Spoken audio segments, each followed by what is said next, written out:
Hello, everyone. SANDDAO podcast number 36. Today is going to be a little bit about some of my recent appearances on a couple podcast shows, particularly Forbes Web3, the Builders podcast, and then the Tech Talk podcast with I Heart Domains. There's going to be a little bit of commentary woven into today, but ultimately, this is mostly about some things I saw, some things I noted, and some patterns that I wanted to get out there that I'd like to share. Yeah. Disclaimer is I do not represent the Sandbox game or the Sandbox Foundation, which is the DAO. We are not your financial or legal advisors, and nothing I say is to be taken as financial or legal advice. When I say the word SIP, I mean Sandbox Improvement Proposal. When I say the word DAO, that means Decentralized Autonomous Organization. And when I say SandFam, I'm talking about everyone in the Sandbox community who participates in the people, the product, and the purpose. The people being the gamers, game makers, voxel artists, landowners, sandholders, DAO delegates, participants in the Sandbox team. The product being the game client, box edit, game maker, the market, and the DAO, and the purpose being the what's explained in the white paper and by the various leaders of Sandbox, Seb, Arthur, Yat, and all of that turning together, making the ecosystem go round for the Sandbox. Scoreboard has been quiet as of late, mostly because the DAO admin team is working on bringing the delegation system online and approving the delegates to start doing delegate things. So as a result, there have been no new SIPs on draft or open for voting. And that means the checkbook hasn't moved either. So we're still sitting at 2.3% having been spent, which is 15% of the 15.5 million sand budget. We're still at 211,000 token holders. We're at 15 proposals instead of 13. And voters there's 22,200 voters casting about 9,200 votes across those 15 proposals. My name is Lanzer. I'm the podcast host for SANDDAO podcast, which is a podcast all about the Sandbox DAO, bringing you educational and news updates. I'm also president of the Meta Worlds group. We have published 2 experiences in the Sandbox. One is Floor Droppers, which is currently in Alpha Season 4 at 0.0. And the second one is Lava Defense, which is a Game Maker Fund 2023 project. My background is contract negotiation and program management, and I've been a creative entrepreneur publishing novels to Amazon, music to iTunes, and games to the Sandbox and other things, but the Sandbox.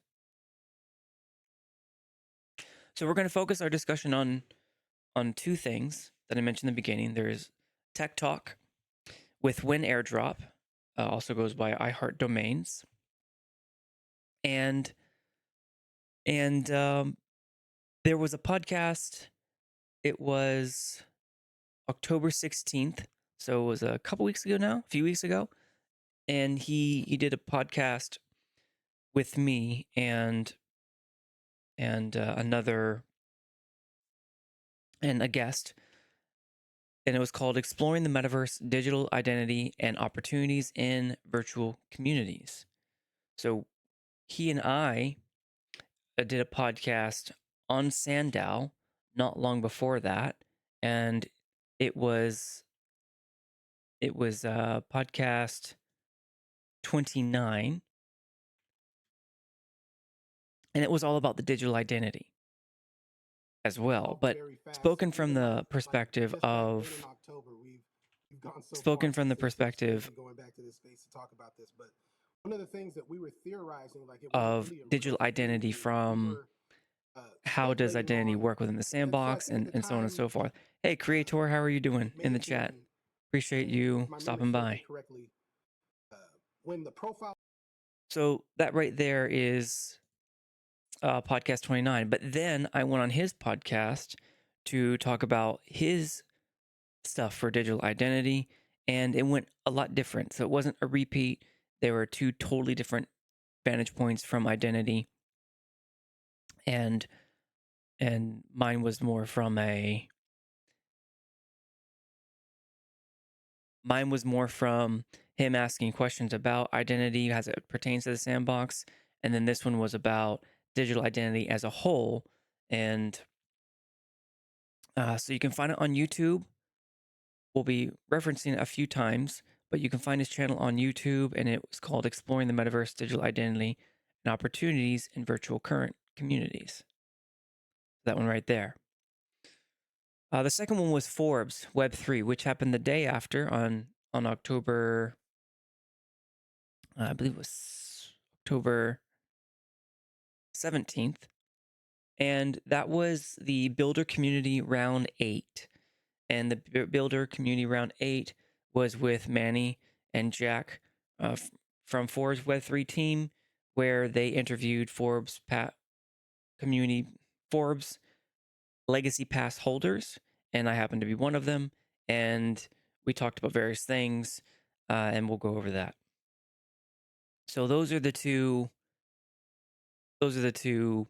things that I'm going to go over, and all the surrounding characteristics that I noted. Okay, so let's do the first one, the tech talk with WenAirdrop, and that was done via Twitter Space. They both were, but this one was done via Twitter Space and later launched on his podcast, Spotify, YouTube, the whole thing. And we went through four big questions, myself and my my co-guest. It was Network, right? So Network and I were both guests on the show.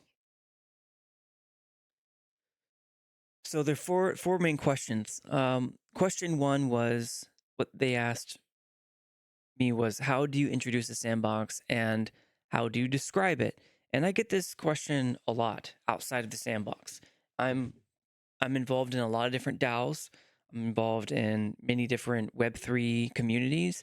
And when I say that I'm podcast host for of SANDDAO, which is about the Sandbox DAO, the very first question I ask is, what is the Sandbox? The second question I get asked is, what is a DAO? So I had to, what I basically come down to is the way I answer this question was I describe it as a Minecraft lookalike. Doesn't operate the same way, but it looks a lot like the Minecraft game, and it has a giant ecosystem behind it. And that's where I start going into the people, product, and the purpose. And the comparison I draw with Minecraft is that it's voxel art, and there's blocks that you can see. You can hit blocks. You can interact with your environment. You can build things, although not quite the same way in the sandbox. So I introduce it as it looks like Minecraft. It has a Web3 blockchain foundation and a giant ecosystem of many different people, products, and purpose that puts it into the metaverse within the Web3 framework. Then I went into the history of the sandbox and from 2012 to 2018, all the way to 2024, how in 2012 it was launched as a 2D mobile game. Then in 2018, it became a PC blockchain enabled game. And now in 2024, it's iterated on that quite a bit and now has a DAO. I then did a little bit of a comparison between Decentraland and Sandbox, and it was mainly my decision at the beginning of how do I enter into the metaverse. I was the two that I narrowed it down to was Decentraland and Sandbox, and I ultimately chose the Sandbox. And I explained my reasons why in the question. It basically boils down to it had it had the gravitas. It had what I consider to be a sustainable model behind it. Decentraland had great graphics, and it had kind of a more fluid approach. Whereas in Sandbox, you have like servers that you join almost. So it had kind of that more metaverse feel. But the Sandbox to me had the the backing and the structure to be successful and position itself in the market. So I ultimately chose the sandbox. And then last, we talked a little bit about how the sandbox has some child protections that are important, kind of reminiscent of Minecraft a little bit in some ways, whereas I think Decentraland has a proximity chat, voice chat, and all that. Some things that you'd have to keep an eye on. So that's how I introduced the sandbox and how I described it. And here's a little excerpt from that.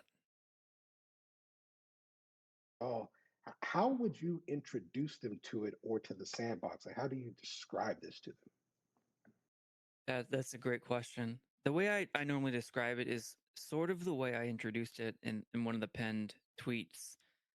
I'd first describe it as Minecraft because Minecraft was for quite some time the most viewed game on Twitch. So odds are people know what Minecraft is. Like the blocks, you hit the blocks, you build stuff, and that's a good start for describing it to someone who has no idea. And then you add the word. So it's a Minecraft-like game, and everything you see is built by someone or and added to the blockchain. And so that's basically the start of it. And I'm refining that a lot. At this point, I've been asked what is the sandbox so many times in the Web3 ecosystem that I'm I'm basically building a script that I can my go-to. And so I just explained to WenAirdrop the ingredients behind that. It's a Minecraft-like game on the blockchain, and there's a giant ecosystem that underpins it.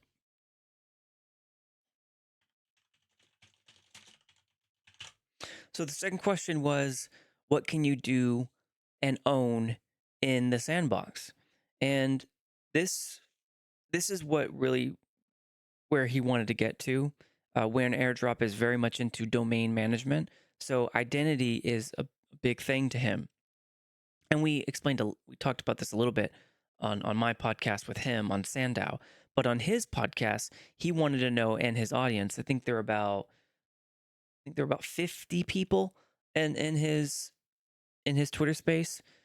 So what he wanted to know was what can you do in the sandbox and how does it relate to identity?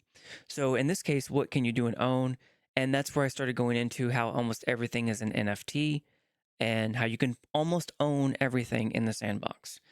Uh, there's some peculiarities about how you don't have to mint everything you put in Game Maker or put on an experience. I didn't really get into that because it's nuance that doesn't really make a difference to a crowd who's just being introduced to the sandbox. Not important. What was important is explaining how everything, almost everything, can be an NFT that you mint, where it be if you have a BAYC, then there's a bridge contract there, a bridge smart contract, I think, that allows you to use that as one of your avatars. You can mint swords that you swing and kill monsters with in an experience. That was the most important part of that question there. And here it is on his podcast. Ask them in the bubble. But yeah, go for it, Lancer. Yeah, some of the things that exist within the sandbox that you can own and associate with identity, most of it is within the marketplace. When I dropped as a, I think I finally figured out how to do a pin thing. So I send out podcast number 31. If you want to get a little bit deeper into it, that's the intro to the sandbox ecosystem where I go into more depth. into what you can do. But one of the other things I pinned earlier, I was talking to you about the sandbox ecosystem, where the people, product, purpose, and ecosystem picture. So some of the main things that you can do is the many different layers that exist within the sandbox. You can So I get into the different layers, and that's also part of another question that he asked. So all the things that you can do in the sandbox, most of them you can own that you interact with, whether it be the building or the car or the prop or the equipment or the level itself or the land, all most of it. Right. So the next question then was, what does identity look like in the sandbox? And that's where we started talking about usernames and how sandbox usernames are linked to wallets, and those, and also you can put in your social media on a sandbox username, and then those wallets can be linked to ENS, like mine is linked to Lanzer.eth. And so if you know that, then you can see a lot of the reputation and blockchain history and all sorts of things. But also for the bridged avatars, especially from Bored Ape Yacht Club, World of Women, or Mocha, you you have identities built within those universes that are now associated with the sandbox. So we go over that quite a bit. There's, I think, as I understood it, different types of identity. There's a username that is within the Sandbox DAO ecosystem, which is actually bigger than just Sandbox, as well as when it comes to like government governance and voting and stuff like that. I believe that you guys still, resolve and utilize ENS there. So, kind of wanted to ask you what identity does look like in the sandbox, kind of when each is used, and how others interact with it. Specifically, I think it's kind of easier for us to figure out the ENS part, but wanted to talk specifically about the sandbox usernames, like kind of how you interact with it, what it's good for, used for, and are they on chain, off chain? Also, is there a secondary market for them? Yeah, I'll answer the first one first because I'll forget that one. So the secondary markets is OpenSea. They just announced Magic Eden's partnership, and some blur some of the avatars, but so there is quite a bit of secondary market trading for the sandbox, especially when it comes to land and specifically what it looks like is you have a mixture of on-chain and off-chain, and most of the off-chain is secondary stuff. So the on-chain is you create a username within the sandbox. So just like you would anywhere else in any other game. And that username is specific to the sandbox. However, where you start to connect identities across different layers of Web3 is you then associate that username with a wallet. So there you have it. That was that question there. And while I'm talking, then after I talk, the network talks about his community called the network, which I think aspires to be a metaverse game as well. And then the last question was a kind of general, what are you bullish on? And the thing that I talked about was the maturing of Web3. I mentioned this from time to time, but I've been in Web3. We didn't call it that back then, but I've been in cryptocurrency for almost 10 years now. And I've watched Web3. Back then, it was just cryptocurrency.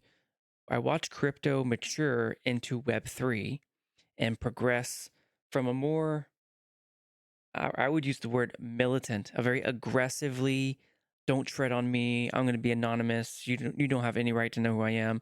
From that to where people weave their real life credentials into things, especially for the DAOs. So I've watched that go down, and I'm very, they call bullish, but I'm very optimistic about it. I like the way it's headed. And here it is on the podcast. It's turning the floor over to you, Lanzer, sir. I think the only thing I'd like to end with is that I'm I've been kind of slow to reveal. I say that in 2016, back when a lot of the big scams were happening, like Big Connect and all that.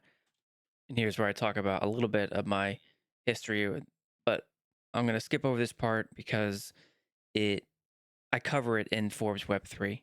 I started podcasting even revealed my not a lot of stuff making sense, and then seeing that evolve. There was a lot of forces working against something like that, and I've watched the space evolve over the years, and it's been really fascinating to see how we've, in some cases, matured. In other cases, the space is turning into something much more. Um, it's much less anonymous than what we originally set out to do, and we kind of learned, it's just like in life, that when you what you idealize it to be and what it turns out to be is very different things. And so with that comes a maturity, which you can choose to or not choose to. Like in the sandbox, you could still choose to be anonymous if you'd like, completely. You don't have to KYC if you don't want to. And so, uh, but there's certain things that the community is choosing to say, well, if you want to be anonymous, that's great, that's fine. But there are certain parts of things that we won't be able to trust you with, because of the scale, the magnitude, and the severity of of if it doesn't turn out to be what we thought it was. So there you go.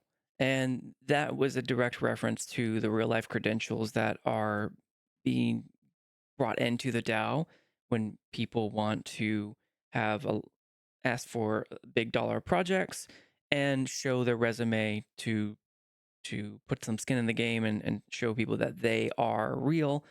They're not going to run away with this money. They're going to deliver on what they say they're proposing. And that right there was Tech Talk. It was really cool. I enjoyed it. It was a different podcast than what I'm used to in terms of Web3 space. Digital identity was its focus, so that was something that was new in how they approach it from a domain management. And so weaving in a game, a metaverse game, I had to be I had to focus on like the connection to ENS, the wallet, and the different identities that people have across different blockchains layers. And sometimes they don't all talk together or communicate well together, but you're able to make those linkages to where people can associate identities from Sandbox to Mocha to Bored Ape to whatever other communities people are a part of. I liked it. Really liked talking to Marcus, who was WenAirdrop, and I think we'll probably be on each other's podcasts again in the future. Maybe an update on digital identity, one way or the other. So the second one I did was Forbes. So Forbes has been doing what they call builder community Twitter Spaces, X Spaces, and this one was round number 8, and I got in on that one with Club Out, Michael, Ron, and myself. Unfortunately, both of these rugged, so we did do them. They were uh, they were they were recorded and done, but you can't listen to them, and neither can I because it rugged and there's a problem, and so it's lost. It's lost now. I've tried everything I could to download it to listen to it, but it's not possible. So both of them. So the first one rugged, they restarted it, and then that one I can't access that one either. So unfortunately, I can't show anything from it. However, it happened. We did it, and here I have some notes on what exactly I said.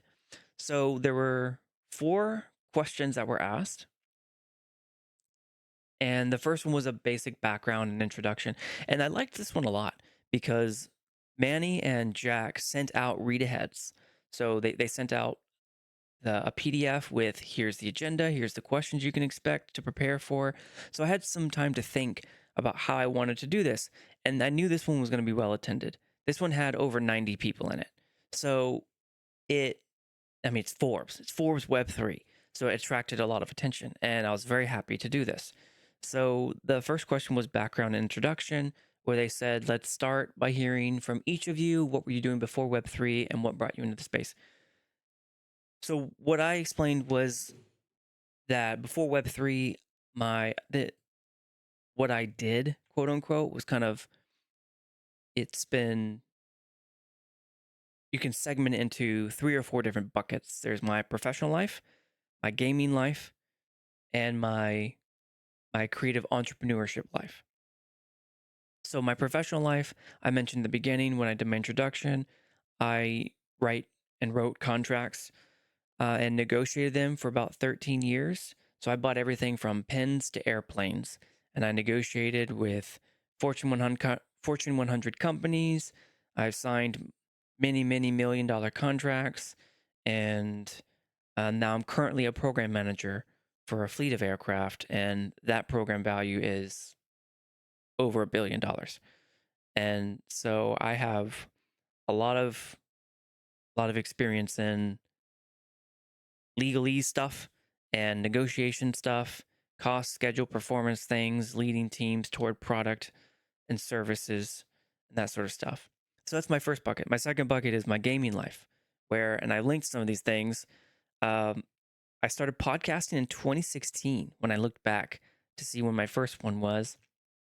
Before I click this, it is so embarrassing, but I've what I've come to rest on for myself is that if I can look back on some of these old things and cringe, that to me is a good sign that I'm learning. I think I've matured since then, and it is cringy. I can barely look at it and read it or listen to it anymore. But podcasting 2016, I started with esports. My podcasting endeavor when I was part of a very esports centric group called the Esports Professionals Network, and one of the When one of them I did was on gender leagues, if you can believe it. Even back then, gender leagues was a thing in esports where there were. I mean, you could tell the disparity. You could see the difference in the way it was attended, the way it was funded, the way it was promoted, and so we for EPN we did a a podcast on that.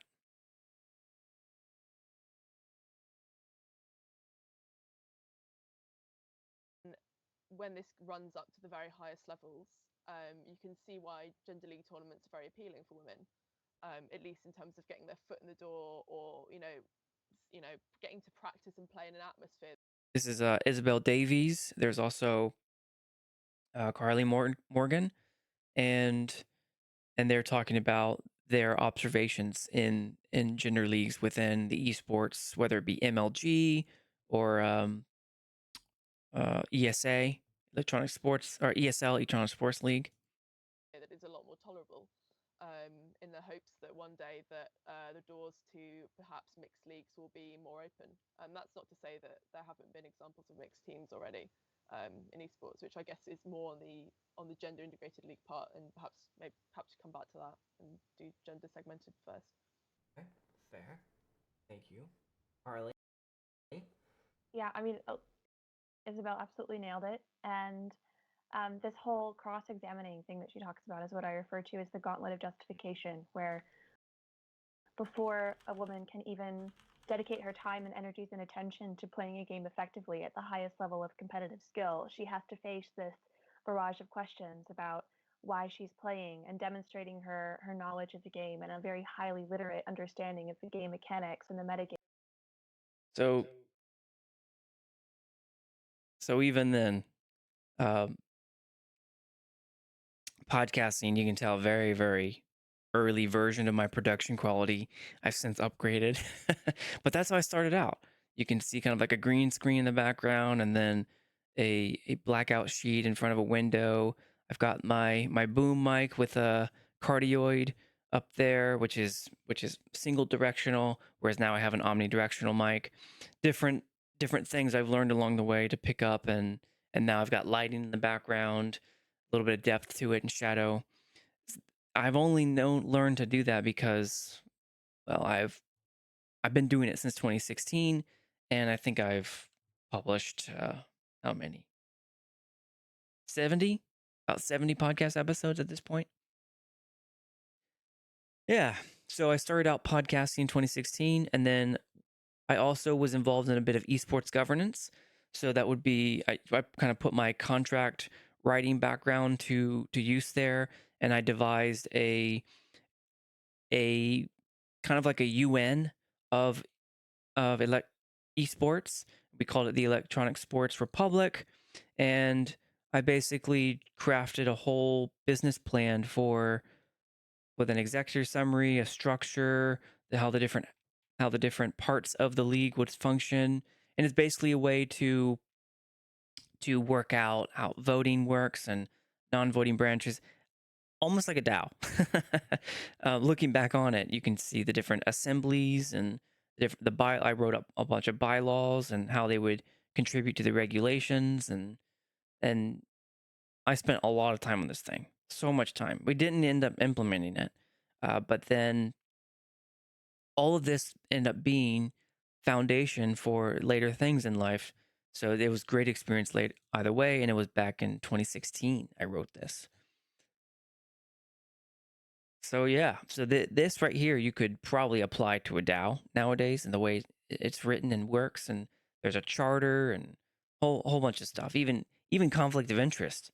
Even put conflict of interest I just saw in there. Different responsibilities.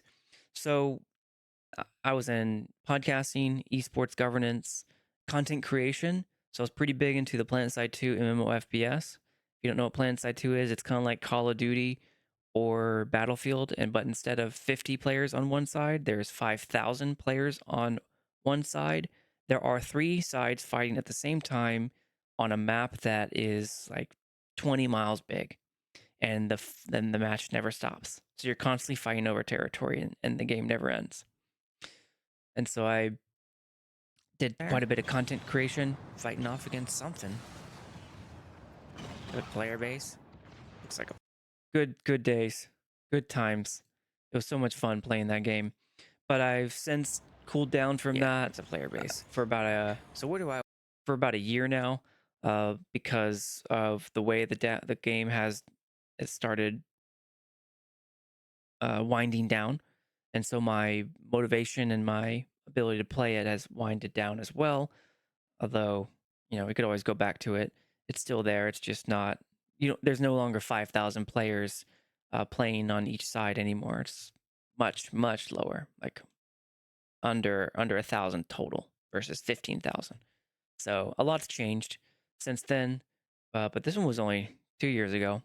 In any case, did content creation for a game.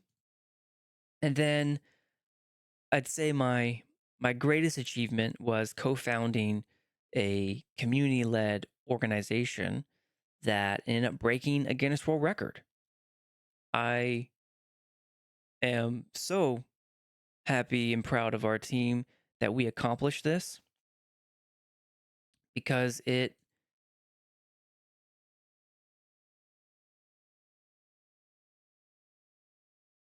because it was a huge achievement.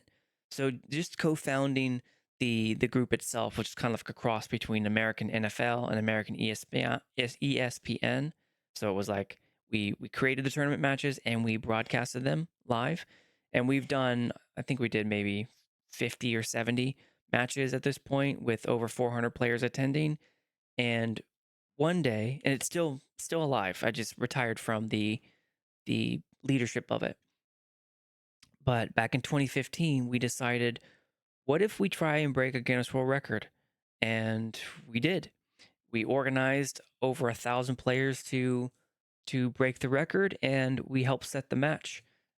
And then we broadcasted it, and I have a plaque from Guinness World Records with the special mention, PlanetSide Battles. So the game company itself was made by Sony Online Entertainment, so it's a subsidiary of Sony. I helped co-founded PlanetSide Battles, which is a player-led organization with the game. And PlanetSide Battles, we got a special mention as organized. So yeah, it was cool. It was cool, and over 1,000 players playing.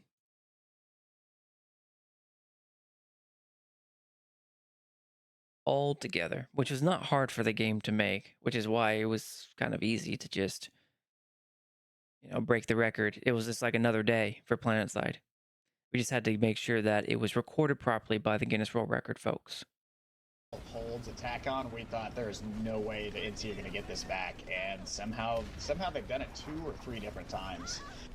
Yeah, yes they have, and so we have another situation like that right now at Tacon Storage, where yes, they are entrenched, but don't let that show anything right now, because the NC have done a fantastic job. Okay, they finally.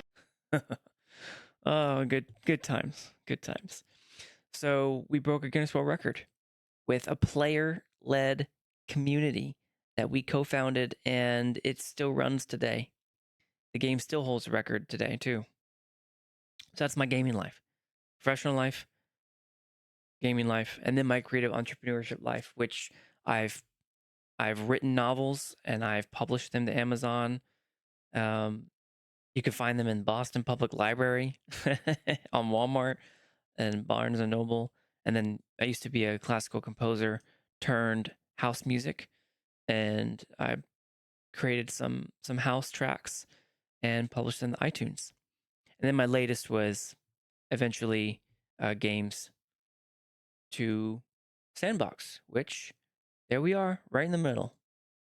Floor droppers. So right now we are in 0-0 in the Sandbox, Alpha Season 4. Right there in the middle. So pretty cool accomplishment. I'm so happy and proud of the team. So that was the first part of the question, which was, what were you doing before Web3? And then the second part of the question was, what brought you into the space? And what brought me into the space was in 2015, there were a number of articles about Bitcoin. Bitcoin was all the rage back then. Ethereum, I don't think Ethereum, when did Ethereum start? Hey, thanks, Sand Squat. Teamio, thank you so much for the raid. How are you doing? 2015, there you go. So this was just after Ethereum was created, 2015. So I was reading articles in December of 2015, I think it was. Maybe before that, I can't remember now. But articles like these, which it was all about Bitcoin. Should you invest in Bitcoin? And then there were arguments in favor of it. There's so many things that you read now, you're like, duh, of course it is. But back then we didn't know. We just were reading stuff and trying to figure out what it meant. And so Forbes came out with articles like this years ago. And I had been reading Forbes since I was 15 years old. So I caught that article too. And also Business Insider. Most of them were talking about Bitcoin. And back then it was Bitcoin, Litecoin, Ethereum, Ripple, and there might be one or two other big ones. I can't recall right now. But Ethereum, Litecoin, Bitcoin, Ripple were the big ones. So what brought me in were the articles that kind of explained what it was about. And we didn't really know, we didn't have DAOs, we didn't have anything like that.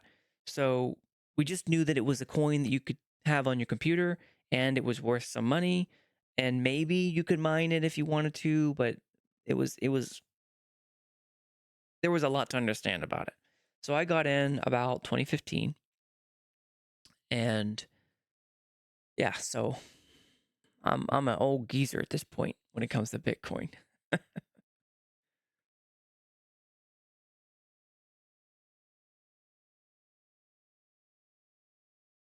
All right, so the next part was question number 2. What was your path to Web3? What was the turning point or motivation that led you to dive into Web3? And for me, that second question there in red meant that they meant to ask it, but they didn't. So because of how many people were there and the rugging and all sorts of stuff, they just stuck with the first part of the question. So that first part was, what was the turning point and the motivation that led me to diving into Web3? The turning point was in 2017 when a whole bunch of lending platforms started coming out. And you all have probably heard some of these memes before, but the BitConnect scam, the Control Finance scam, the OneCoin scam, the big push on referral links, which is closely related to what people call undisclosed payments and shilling now. But there were a lot of suspicious promises of high interest payouts. Most of it ended up being Ponzi schemes and scams. And a lot of YouTube videos were coming out of people promoting these things, what we call shilling now. Shilling's kind of changed since then, but back then it was real shilling where people would be like, "Hey, buy this coin. It'll go up real fast." Or, "Hey, join this lending platform because it's going to promise you 20% return every day." It's like these things were very suspicious and in most cases unrealistic. So I just saw too many videos of that, and I needed to provide a counterbalance because if you have any, I mean, if you're an investor of any kind, you know stock payouts and those numbers, it just wasn't making sense. So I started a YouTube channel to provide some clarity and to fact check a lot of these lending platforms that claimed you're going to get 2% a day. And my biggest one was BitConnect, which ended up making it on The Daily Show with John Oliver after he took over from Jon Stewart. And this is the segment from I think 10 years ago, from 6 years ago. This was the thing from 6 years ago. But remember, the market was soaring and BitConnect had excited investors like this guy who spoke at one of the conferences. Hey, hey, hey. What's up, BitConnect? Let me tell you that we are really changing the world as we know it. The world is not anymore the way it used to be. No, no, no. BitConnect. Wow. Yeah. So it was like that back then. And and what I did was I did videos where I was a fact checker. And so I would put together these Excel documents that would track how the money went from payout to bank account. And so if you know anything about CoffeeZilla, I was like a pre-released alpha version of him. And so BitConnect, Control Finance, OneCoin, so the OneCoin era, which was a multi-billion-dollar scam where I think her name was Crypto Queen. She's still on the run after that. But one of the co-founders was sentenced to 20 years in prison. One of the main organizers for BitConnect was just sentenced earlier this year in California to, I think, 3 years in prison. So it's taken a while for them all to get caught and put in and justice served, but it is happening. And so referral links were big thing there, and I didn't push referral links. I saw those danger as red flags big time early on, and I think that saved me big time because I was making videos about these things, about these opportunities, let's call them, that end up being Ponzi schemes and scams, and I would not push any of the referral links because it was too suspicious to me, and this is what that looked like back then. If you've been watching, then you know my stance on referral links, which, as of today, I have not posted or advertised any referral links whatsoever. Now, the referral system is a way for them to increase the amount of people who come to the website. The problem is that the referral system is not an accurate representation of what these crypto investment opportunities are offering. And I've seen a lot of instances where referral links became an unnecessary focus, rather than where it should be, which is a natural reward for showing other people that this opportunity is available and is a worthy investment of their time. My desire is to increase the frequency that I test new crypto investment opportunities. This was way back then, 2017, feels like a lifetime ago, and I was pushing out these videos, specifically the fact checker videos, and that's what I was mostly known Moments for. ago. The total interest payout was $29,000, which was about $1,500 lower than the advertised raw amount. The highest payout was $485.62. That occurred on... That's the big, huge spreadsheet that I put together to track how all the money went. And most of them didn't live up to what they said they were going to pay out. And it became so obvious when you just track the money. They said they were going to pay this out. You only got this amount. And then by the time it got to your wallet, it was even less than that. So that's what this was. All I did was just track everything. And I streamed it. I put it on YouTube, and it became a hit. It became a big hit. So a lot of people were able to watch my videos and see what the realities were behind these huge crypto lending platforms that end up becoming scams. But at the time, people could only speculate because at the time, they all touted this secret trading bot algorithm.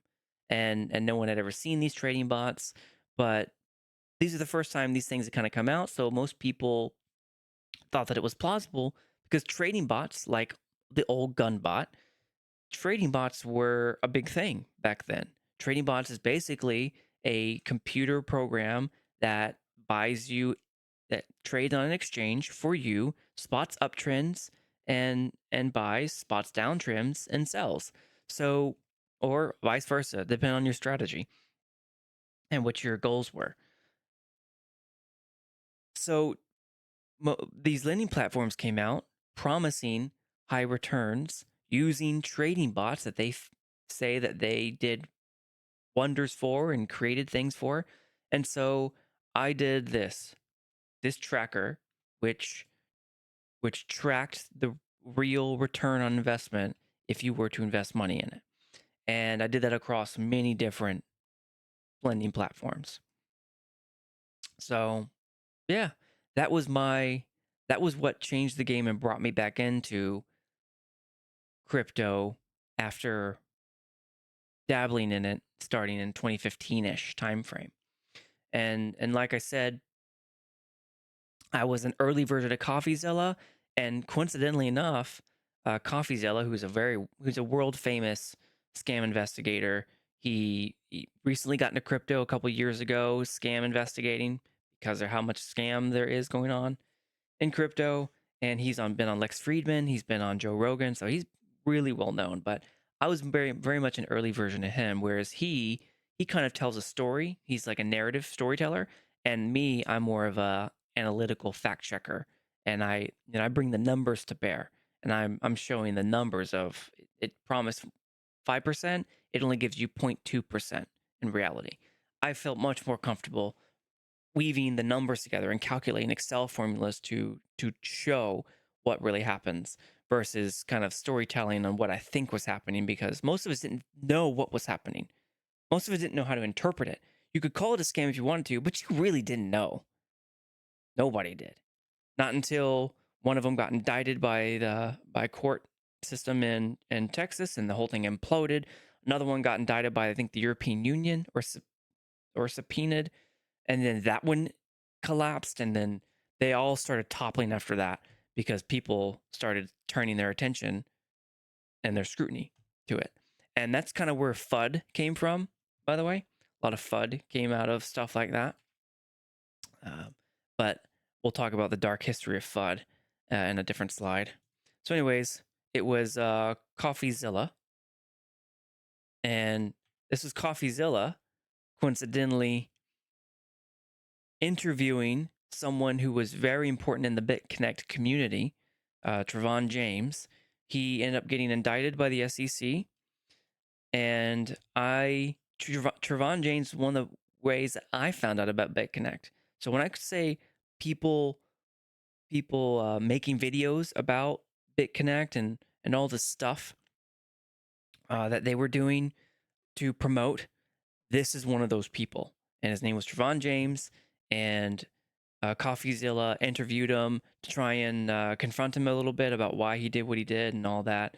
And it was just interesting to see things, and this was only 3 years ago. So he did this 2021 when all this stuff happened in 2017.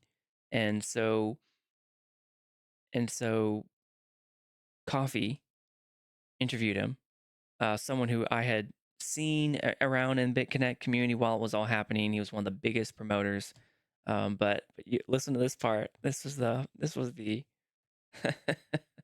I'm not a genius when it comes to crypto. You're gonna have to accept that. But I did some digging into you, obviously, prior to this interview. So Trevon was one of the biggest the biggest maybe promoter of Oh, I was the BitConnect. biggest. Don't try to Not down. Carlos Matos. I thought it was Matos. No, Carlos. Okay.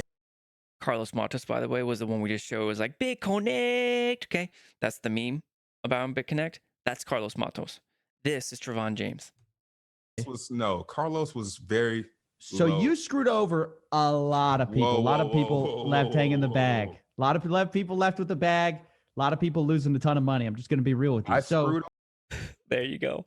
So as you can see, CoffeeZilla pretty hard hitting, and whereas I stuck to more of the quantity stuff, what I could prove via numbers, he talked more about the narrative of it. And he's been much more successful than I, whereas I was like a very, very early version, and I netted some tens of thousands of views, but he nets millions.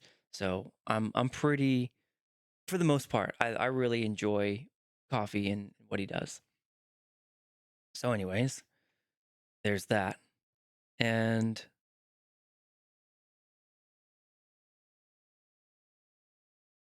so that was the question number 2, your path to Web3. Then there was question number 3, which is current focus in Web3. What are you currently focused on building or contributing to within the Web3 space? And all I did was talk about how I'm president of Meta Worlds. I go over that with my disclaimers, the SANDDAO podcast and the different experiences, Lava Defense, which is Game Maker 2023. It's still there, but it's not like a huge hit versus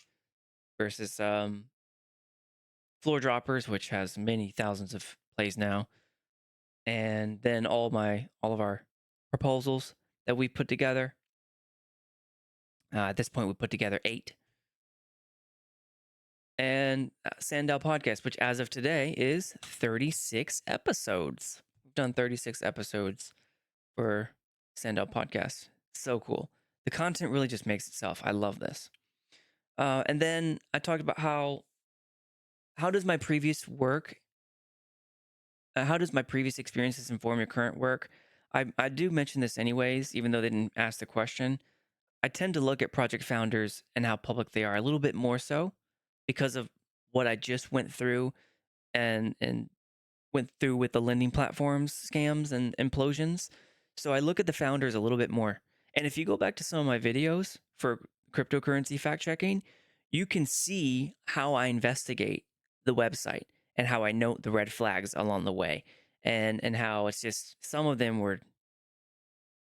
they didn't hide it very well. Some of them you could easily tell they were not prepared, they were not either truthful or just things weren't adding up, and how if you were looking at it with a reasonable eye, you would not want to invest in some of those things. So then we went on to and that's what I did to Sandbox. I looked at how public they were. So Seb is super public, goes to all the conferences. Arthur Madrid, you can find videos on him easy, dating back many years. And then what the community says about it. If you hear a lot of bad and good, that's usually a good sign to me. If you hear nothing but good, there's something probably there you need to dig up. Because that's where the dark history of FUD will come into play, and we'll talk about that afterwards. But if you only hear great things and how great it is, you need to dig deeper. If you hear good and bad, that you're probably on the right track. If you only hear bad, then you probably need to be careful, because maybe there is a good reason why everyone's talking bad about it. But it also could just be subject to the whim of the Twitter mob and the crypto mob. Sometimes it very unfairly attacks something, like our friends over at Bankless Media. the way I just was introduced to them through podcasting, and I hope to do an interview with them in the future.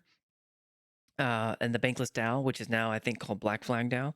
But in any case, the controversy of Arbitrum, it seemed like it was very unfairly directed at Bankless Media and Bankless DAO. But we'll see in the future when we interview, if we do. And so, look at what the community says, and then look at the product.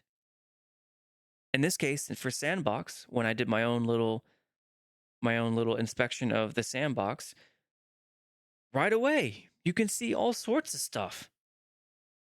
Product, there's a game you can download, you can get assets, you can buy things, you can in the about section you can look at all the documentation, and you can see trailers. Like it's a built product. You could even see who the owners are. There's all sorts of stuff that is easily traceable if you wanted to.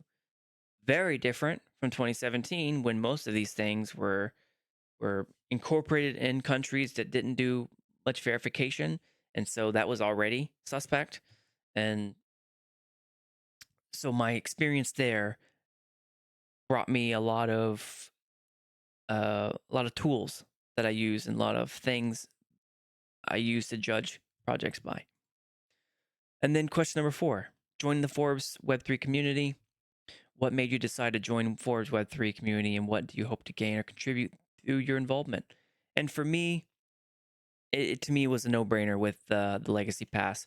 Forbes has been in the Web 2, even the Web 1 world for a long time.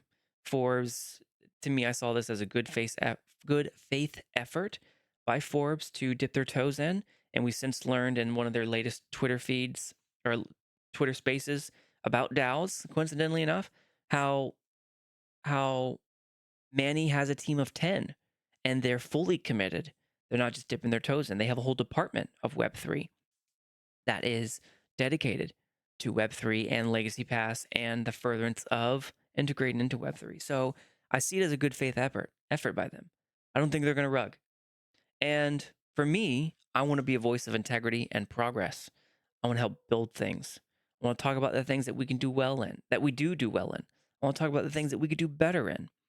To me, it's not about FUD, and we're about to get into that, how that dark history is just taken on a whole thing of its own within crypto that I really dislike. But you can talk good about things and you can talk bad about things, and both are important.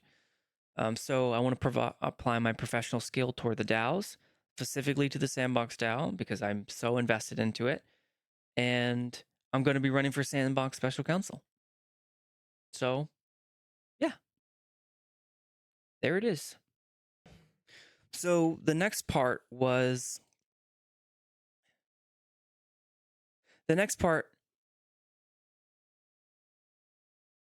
I wanted to talk about next was one of the reasons why I'm having this podcast. It's not just to talk about what I talked about at these podcasts. There are some best practices and some things I've learned along the years, and especially now that I'm becoming more involved in DAOs, more in leadership and governance and all sorts of stuff. I want to share some interesting stuff that I've come across that I think could be useful to know. Take it for what you will. This is just my opinion. I certainly don't know everything. So there's some best practices for going on podcasts. And at this point, like I said, I've been doing it since 2016. And I've been on and I published maybe 80, 90 podcasts at this point. So best practice when going on podcasts in Web3, just stick to Web3. Okay. First thing is disclose your status. It might be embarrassing, or you might feel that people are going to call you out up front, but I promise you, if you disclose your status, it's going to go far better for you than if people find out you have a conflict of interest later and you didn't. Trust and reputation is instantly damaged if you fail to disclose your status. And sometimes we're all so interconnected. Don't have like this huge laundry list. Just the thing that is applicable to you at the time. So for me, one of my favorite disclosures is that I'm a Sandbox community member. I'm not a Sandbox employee. I'm not part of the Sandbox DAO admin team. It's important that I disclose that because sometimes the way I talk, it can be construed as authority or that I speak on behalf of someone. I speak on behalf of myself. I don't speak on behalf of the DAO, or I don't speak on behalf of the Sandbox Game Company. I speak as a community member. I'm podcasting as a community member. That is, at this point, I've said it so much, it feels very comfortable to me to say that. And I make that disclosure on almost every podcast I go on, especially if I can remember to.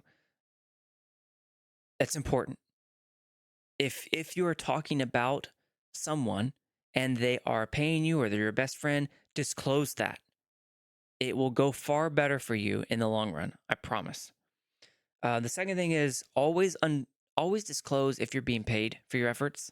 In some industries, you're required to, and it would be illegal for you not to, especially in marketing. YouTubers sometimes get in trouble for this when they're being paid to sponsor programs, but they don't disclose that. YouTube and everyone, Twitch has cracked down on that a lot. But for you all in crypto, sometimes it can be kind of obscure. Who's really paying who, if they're being paid at all. So if you are receiving payments or there's a conflict of interest somewhere, disclose that. The latest thing for me was the ApeCoin DAO, where I helped authored an AIP that's currently going up for vote. And we call it the reset bill to give clarity and transparency and empower the special counsel. There is there is a different bill that's gone up called the revamp bill. It looks to dissolve the special counsel. So whenever I comment on that thread, I disclose that I am also the author of this other bill, which wants to continue the special counsel. This bill wants to remove the special counsel. It just works better. I find that people take it on better and that there's more trust that's built up front versus later on them finding out, oh, you were such an advocate for it or you're really against it, and then you had a personal connection to it some way. So disclose your conflicts of interest and your undisclosed payments up front. It'll go better for you. All right, so the next thing,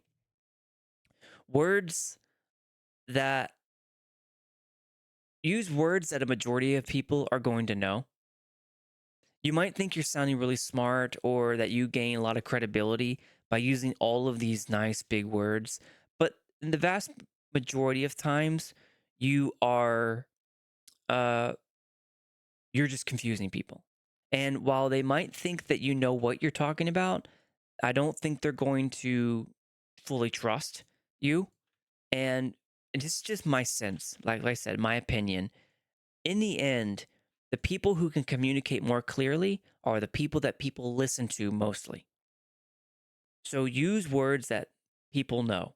And that's why I say, and you heard earlier when I showed some of the podcasts for Tech Talk, that I use things like Sandbox is like Minecraft.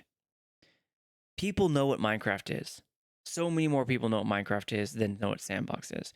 So when you try and give them a picture of something they know and trust already because they have firsthand use of it, you use things they already know, like Minecraft. And instead of saying a metaverse game, most people don't even know what metaverse is.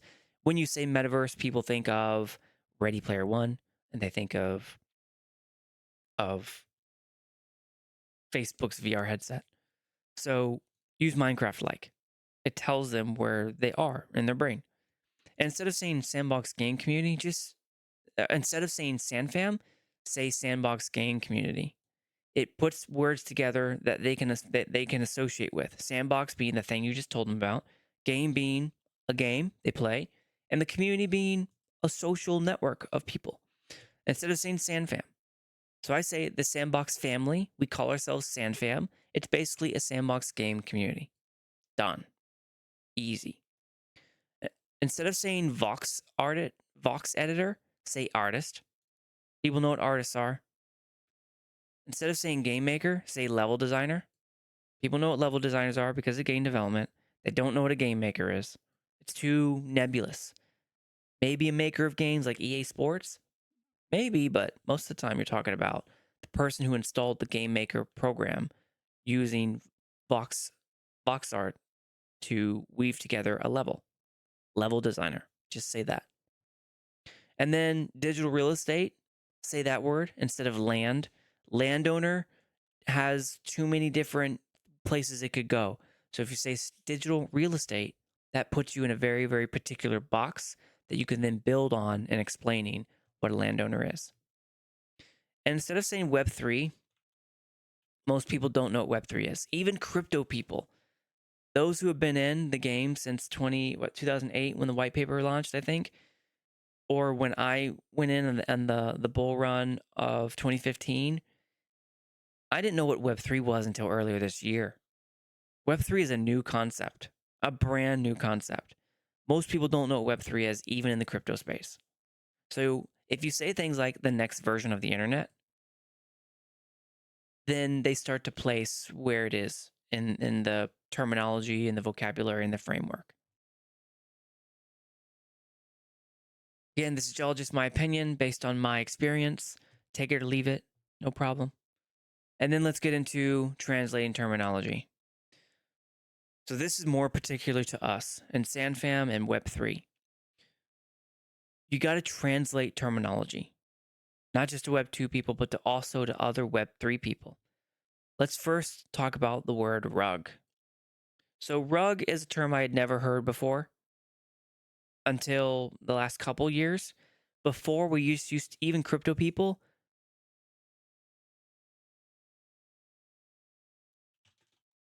That's the way I should put this. So translate new Web3 terminology to old crypto people. Rug. We used to say the word scam. Okay, rug was not a thing back then. I did start hearing the word people got rugged. I think it was a rug pull, right? People used to be rug pulled maybe 2020, 2019, but still really, really new. Back then it was just a scam. Okay, so the word alpha. Alpha is getting the 411 or getting the scoop on things. I had no idea what the word alpha was until I heard it earlier this year. I had to have someone explain it to me. Okay, whale. Whale has been around for a while. All right, so I know what whale was. They were using whale even back then. It's a high net worth individual. Okay. Mooning. So mooning used to be called to the moon, right? So go to the moon. And that used to be called that because not just of a crypto thing going up, but also when Dogecoin was put on a rocket somewhere and it was at the moon, or it was a whole thing. But mooning is like a verb now, I guess, and it means that it's going to go up. So price increase. Meme coin. That one's been around for a while, but when you're trying to explain it to a Web2 person, it's a popularity coin based on a fad. So that's how I explain it to a Web2 person. Shill. Shill to me has been taken too far nowadays. Shill used to be properly called when you called someone when they were an excessive promoter of things. So most of the time when you're in Telegram or Discord or YouTube comments or a YouTube video, a shill was a person who would pop in there and copy paste 10 messages and say, buy X coin because it's going up 2,000% in the next 2 hours. Hurry before it gets there. So that's the whole get in early thing that you all hear about nowadays. That's where it came from. Shill was a person who did that too much, way too much. An excessive promoter of things. All right. Nowadays, I hear that people call shill like you would call someone stupid. Hey, you're stupid. I think it's silly to me.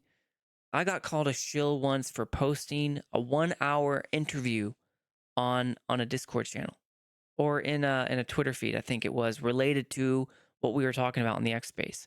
Someone called me a shill, and I'm like, really, dude? You have no idea what that word means if you're calling me a shill.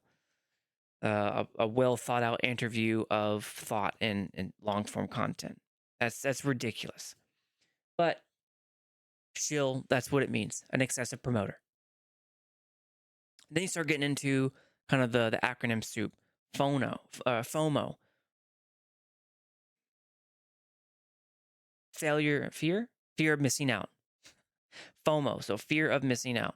NFA, that's a new one. People use NFA. The word itself isn't, so not a financial advice, has been around for a long time, but no one called it NFA. It's like the whole kind of new age crypto, Web3 people doing acronyms of things. So NFA. First of all, I don't ever recommend you use that, because just saying the word NFA doesn't say not financial advice. It's definitely not something that's going to help you if you ever end up in court. To say, oh, I said the word NFA. Don't. To use the word not financial advice. WAGME? I did not know what that one was. I had to look it up. We're all going to make it.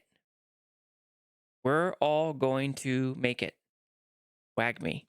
And then FUD. Let's talk about FUD. FUD is a term that started out dark. So FUD, I really saw FUD in 2016 when I started doing the fact-checking videos. Some of my stuff was called FUD. And the reason why, not just my stuff, but I was in Telegram stuff with different Telegram groups as a fact checker, but at different Telegram groups, different circles, because while I was fact checking, I was buying into some of these things to fact check how it all went down. But part of that brought me into circles where I witnessed people weaponize the word FUD against other crypto people. And most of the time, those other crypto people were just asking a question about what something was. Or they came in and say, hey, what is this? This kind of looks weird. And then the admin of the Telegram group would ban that person and then just start a shit rant on them. Just start ranting about them. Someone who just asked a question about something. And so FUD was used as kind of like a banhammer term to boot someone out, and all of these different Ponzi schemes. So to protect their community, they would ban newcomers who expressed anything other than, I don't know, Kim Jong-un style adherence to their plan or their persona or their whatever. So if you fell out of line, you got fudded. And so FUD has this dark history, in my view, of crypto people weaponizing that against other crypto people, and most of them were reasonable. Some of them weren't. Some of them were trolls. We call them grifter nows, I guess. But FUD was a bad term to me. It was a term to weaponize against people who reasonably brought in uncertainty, brought in doubt. The fear thing, I think, is just kind of an acronym. There wasn't much fear that I saw. The only fear I saw were the people who are the admins afraid of losing their credibility for other people who walked in and say, hey, this thing doesn't make any sense. You can't be promising 10% a day. And people are like, that's FUD, and then ban them. So whenever someone accuses someone else of FUD, I kind of have a moment, because it had this really dark history of being weaponized against other crypto people by crypto people hoping to retain their power or to retain their influence and don't let their credibility be questioned. Whereas now, that's not good for DAOs. FUD is not a phrase I want to hear people use against other people in DAOs, because in DAOs, you really do have millions on the line of people who invested, who are credible reputation people, and it is our place to question things. So someone used that term against me long ago, and I didn't say much about it. I kind of just like, okay, I understand where you're coming from, but I can start to see it creep back in the DAO space of some people calling other people FUD. And for me, the ban hammer didn't, in 2016, 2017, when all this went down, the ban hammer wasn't soon thereafter. they were exiled from the community. And I wonder at people using that phrase, not realizing the dark history it has. So I haven't seen the bans happen on the DAOs yet, but people start calling other people fudding, or fudders, and then it's just trust me. Then you don't have to trust me. You can go back in time and see how FUD was used against other crypto people. I don't like it. I don't like the way the term's used, and it's a dangerous thing. You just call someone a FUD, and then you put this stink on them that isn't most of the time. I don't think half the time it's deserving. So there you go. So finished with that portion. And let's move to the second part of the slide. So things I learned. Things I learned not just being on advertisement, things I learned not just being on podcasts, but through my own podcasting. Here's some things I learned. When you start sounding like a walking advertisement, as is sometimes I do when I'm on a podcast talking about Sandbox, I talk about all the great things it is. Don't be afraid to reiterate your disclosure. Here's an example of me doing that on Tech Talk.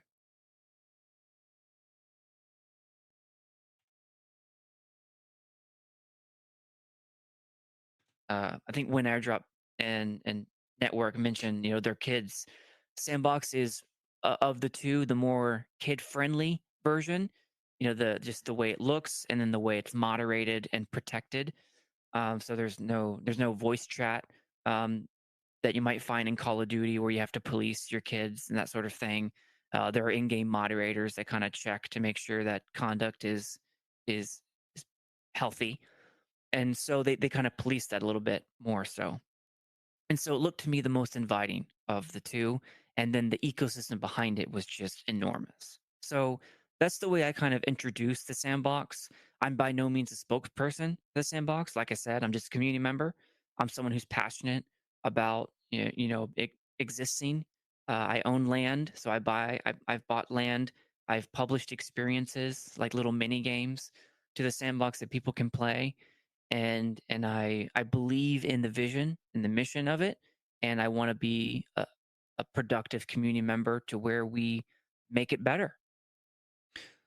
So when I was responding to the questions, I started to sound like a walking advertisement. It was like, Sandbox is great. Here's all this stuff we can do.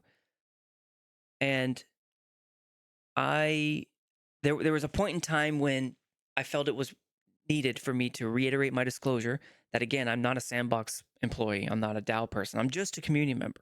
I'm just someone who is here. I'm passionate. And then here's the next part. Don't be afraid to admit something you think should be improved. Like, that's where the FUD fear comes in, where people are afraid to be labeled FUD. I'm past that. I'm way past that. If I don't agree with something, especially in the DAO space, I now bring it up because I've seen what happens when you don't, and I don't want that. I don't want to see that in our community, in the SandFam. So I admit when I think something should be improved, and also don't be afraid to reinforce that you do not have any undisclosed payments. Here's that too. A Sandbox person. This is just me telling you my experience and my interactions with it. And I'm not making anything from this either. So those interaction layers, so I go into the whole thing about interaction layers of the ecosystem, but when you start sounding like a walking advertisement, which is not hard to do when talking about the Sandbox and how great things are. There's three things at your disposal when it comes to your reputation, your credibility, or people's trust in you and what you're saying. You can reiterate your disclosure. You can mention things that, hey, just because it is really, really cool, there's also this that you have to watch out for. That to me is a healthy amount of that's a healthy thing to say. And then reiterate that you're not being paid for. And if you are, reiterate that you are being paid. That sort of reminder, I think, is a good protective element for both you and Sandbox, because it tells people, here's what it is and here's why I'm saying it, and that why can sometimes be really, really important to the listener. The other thing I learned operating in the space is most people don't know what the sandbox is. They might have heard the word the sandbox and somehow associate it with a game. Most people don't know what it is. So when you explain it to them, explain it in terms they understand. Like, it looks like Minecraft. It's on the blockchain. All these different terms they do know. Okay. Most people associate metaverse with Ready Player One and Facebook VR. So if you don't remember Ready Player One, it was that really cool game. It was a really cool movie that got a lot of hype. Looked like this. Mean anything. The Oasis was the brainchild of James Halliday. Hello. If you're watching this, I'm dead. I created a hidden object, an Easter egg. And then there's all sorts of gamer stuff going on. A lot of cool references to Halo and the old robot movie from our childhood. But most people think when you say metaverse, they think Ready Player One movie and they think Facebook VR headset. Neither of which applies to the sandbox. So you just have to understand that that's usually what they're thinking when you say metaverse game. And so when I describe it with that in mind, and then I kind of redirect the language to say it looks like Minecraft. Actually, you play it on your computer. You integrate with the blockchain with NFTs. When you swing a sword, you're swinging an NFT on the blockchain. That sort of stuff.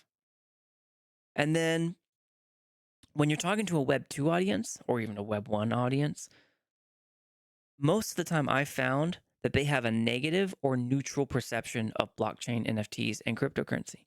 There's just too much mainstream media that will call it a scam, the whole thing a scam, or a gambling. I hear that a lot, that it's gambling. And whether it be John Oliver at The Daily Show, or even not so much Forbes, but used to be Forbes, and you'll still find old articles on CNN or Business Insider, really well-known, respected journals will have a lot of what we used to call FUD.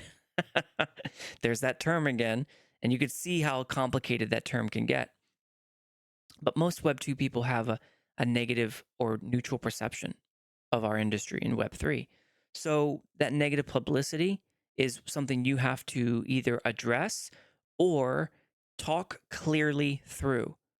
The more you start talking about layer 1 and layer 2 and Polygon versus Ethereum and this fight they had and whatever. All right. What they're worried about is, if I invest in this thing, is it going to lose me money?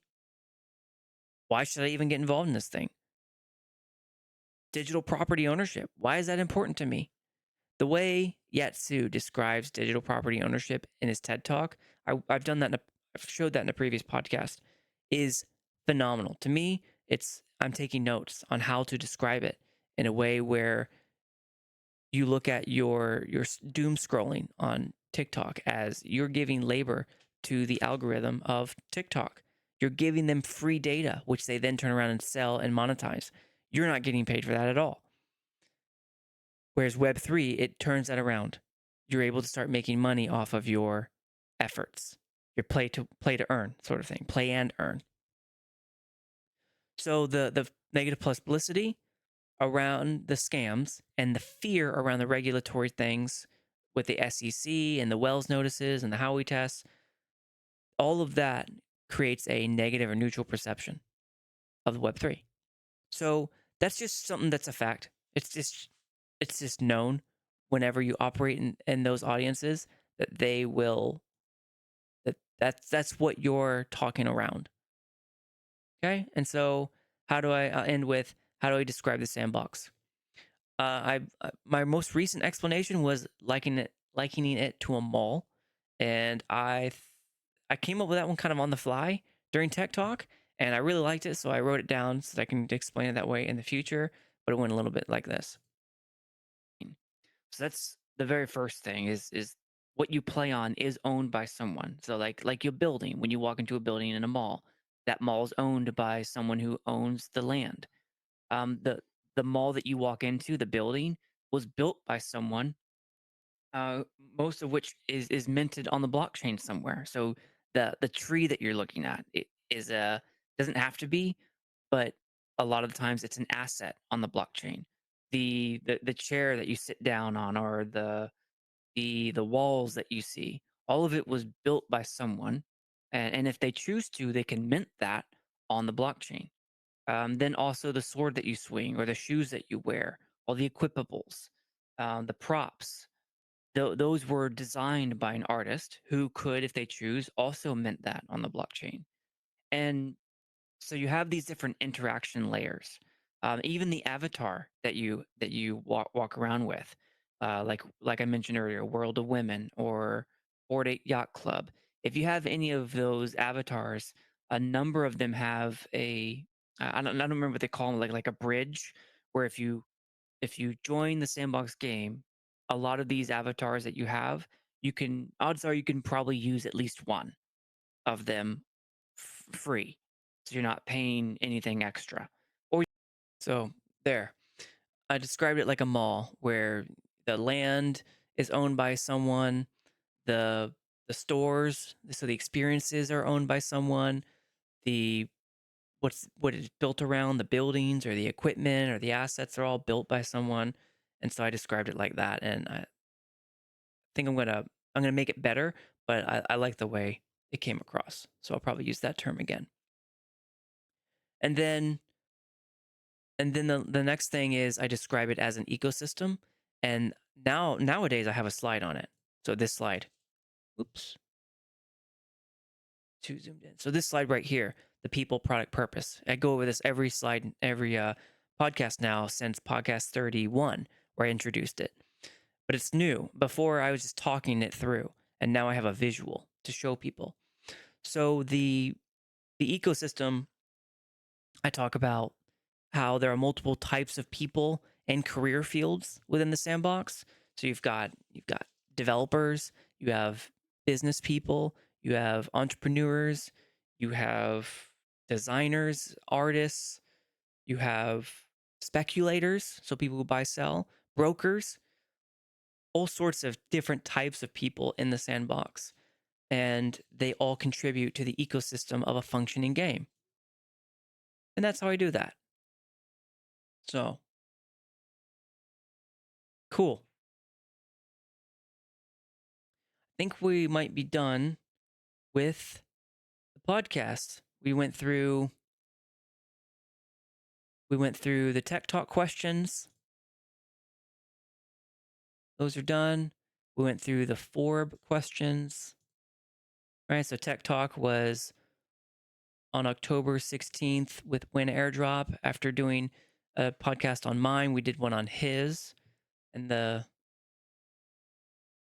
4 questions there. Then we went on to Forbes Web3 a day later with Manny and Jack as the host and answered the 4 questions there. And then we just went over best practices that I found along the way and things I've learned and how do I describe the sandbox. So yeah, there's our podcast. Let's look at future episodes. So our future episodes,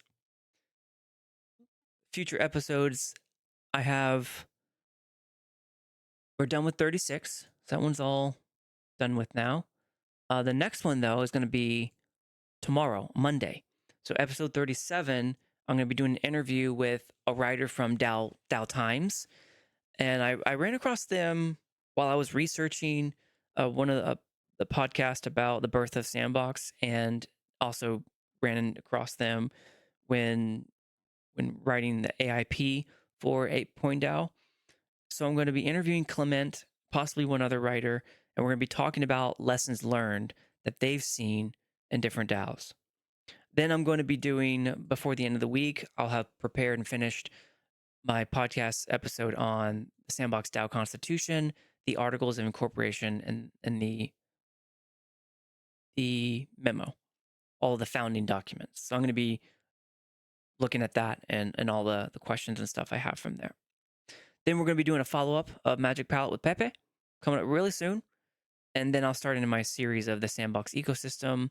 I'm looking forward to that. I think the visuals that I create out of that are going to be very helpful to me in my future podcasts after that, and helping explain and otherwise think about how we're going to work in the ecosystem, especially when it comes to me working in and operating as a community member in the DAO. I'm learning a lot about DAOs. I just got my DAO certification from the Blockchain Council. So they call it blockchaincouncil.org. So the Blockchain Council, I just finished that certification a couple days ago, I think. And I did the Web3 metaverse. I did where are you? There. I did this one, the Certified DAO Expert course. Got the certification, and hello, everyone, it was and welcome cool. to the introduction and overview of the Blockchain Council Certified DAO Expert Certification Program. I learned a lot from it. Learned a lot about DAOs and how they function, and there's also a lot of other certifications I'll be taking to try and learn about cryptocurrency and metaverse and tokenomics and all sorts of stuff, so I can be a bit more educated. But there are a lot of other certifications out there that you can look for, and if you're interested in being a certified DAO expert, from the Blockchain Council is one of the major ones that I've seen when I Google it. But let me know also if you all find other certifications on DAOs. I've been looking for them. I'm trying to educate myself as much as I can on how DAOs function, how they use smart contracts, and the different tools that are available, like Discourse or Tally, Snapshot, and all sorts of stuff like that. But that episode's coming up pretty soon. That series is coming up pretty soon for the DAO, the Sandbox ecosystem, starting with the DAO. Sandbox spaces. So on Discord, we have the DAO discussion, the DAO discussion space, and then also the Sandbox DAO forums. On Twitter, there's SandFam and the Sandbox DAO and the Sandbox game hashtags. Also the Sandbox DAO Twitter account. Do subscribe to the Sandbox DAO YouTube channel. That first episode's coming up in about a week with Kunta. He's going to be going over a lot of the responses to the poll. And my SandDAO podcast is on there, as is SandFam Cafe. So check that out too when you have time.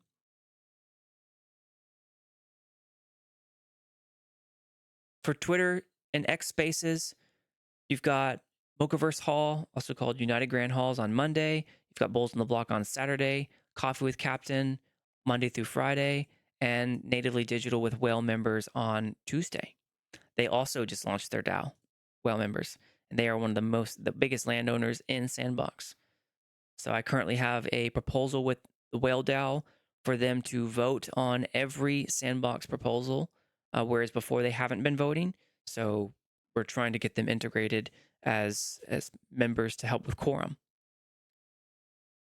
Thank you all for your time. Today was about the SANDDAO Podcast 31, Forbes Web3, and Tech Talk